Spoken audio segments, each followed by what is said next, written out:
जिल्हा परिषद प्राथमिक शाळा उळे तालुका दक्षिण सोलापूर येथील कुमार आरव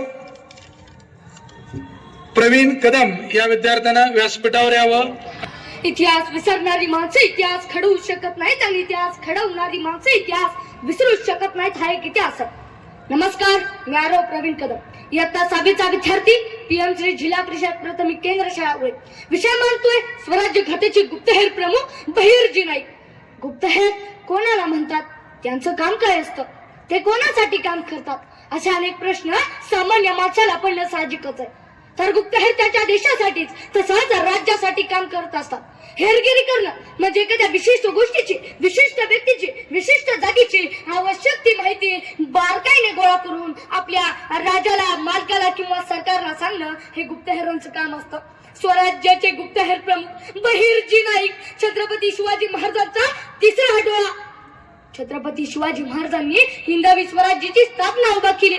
छत्रपती शिवाजी महाराजांनी स्वराज्याचे तोरण बांधलं, पण कुणाच्या बळावर, कुणाच्या धरावर, कोण होता मदतीला, कोण होता पाठीशी. शिवराजांच्या सोबत होती या मावळ खोऱ्यातली 18 पगड जातीची चड्डी लंगोटीतली सगळी सवंगडी पोरं. या पोरा ठोरांच्या बळावर शिवराजांनी प्रपंच उभा केला.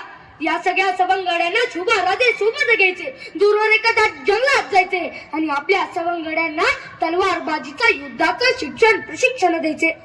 एके दिवशी शिवाजी महाराजांनी लांडग्या कोल्ह्यांचा उपद्रव थांबवण्यासाठी सगळ्यात जास्त शेपट्या जो आणेल त्याला बक्षीस ठेवलं होतं. बहिर्जी नाईकांनी बऱ्याच शेपट्या आणल्या आणि त्या शेपट्या घेऊन ते राजाला दाखवायला गेले. त्यावेळी त्यांची गाठ जिजाबाईंशी झाली आणि बहिर्जी नाईकांनी त्या शेपट्या जिजाबाईंना दाखवल्या आणि जिजाबाईंनी बहिर्जी नाईकांना सोन्याचं कडे दिलं आणि बहिर्जीने विचारलं, मला राजाला भेटायचं आहे, राजे कुठे आहेत? यावर जिजाबाई म्हणाल्या, असतील कुठेतरी जंगलात विट्टी दांडूचा खेळ खेळत. बहिर्जी नाईक जंगलाच्या वाटेने गेले. तिथे खूप गलका ऐकू आला आणि मोर ओरडल्याचाही आवाज ऐकू आला. बहिर्जी नाईक त्या दिशेने गेले. तिथे काही मुलं विट्टी दांडूचा खेळ खेळताना त्यांना दिसले. त्यांना बहिर्जी नाईकांनी विचारलं, तुमच्या शिवाजी राजे कोण आहेत? तेव्हा शिवाजी राजे स्वतःहून पुढे होऊन म्हणाले, मी आहे शिवाजी राजा, काय काम करणं सर? राजा, मी लांडग्याच्या खूप शेपट्या आणल्याचे, मी आताच त्या मासाहेबांना देऊन आलो आणि त्यांनी मला सोन्याचं कडं दिलं. असं म्हणून बहिर्जी नाईकांनी ते सोन्याचं कडं राजांना दाखवलं. राजांना वाटलं मुलगा कामाचा, खूप चपळ आहे.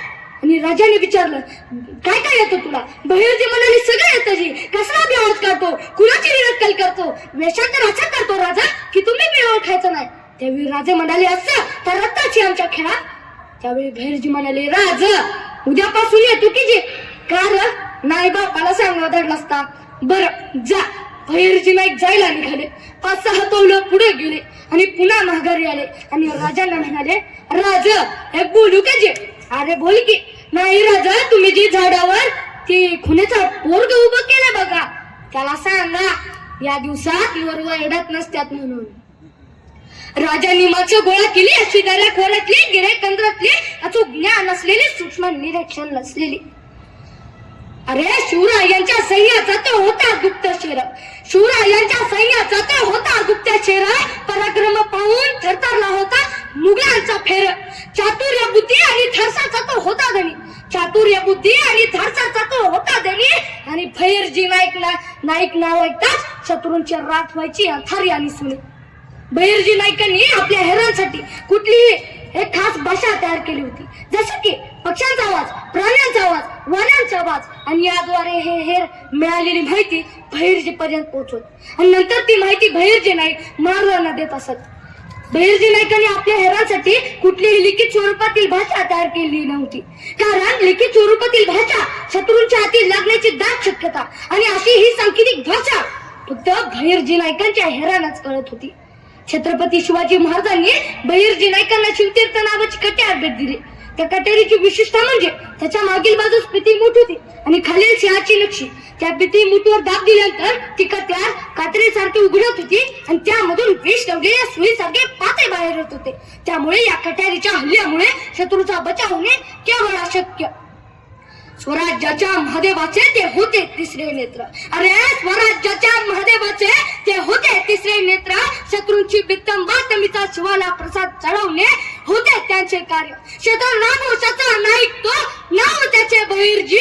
श्वासा अखेर राखली छत्रपतींची मर्जी.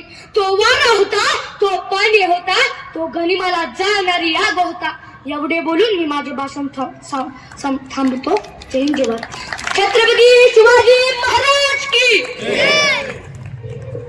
त्याचं आपण जोरदार टाळ्याने स्वागत करा, कारण तुळजापूर सारख्या या पुण्य पावन नगरीमध्ये शब्दांचे पोत भरपूर लागले आणि विचाराचे संबळ कडकडू लागलेले आहेत.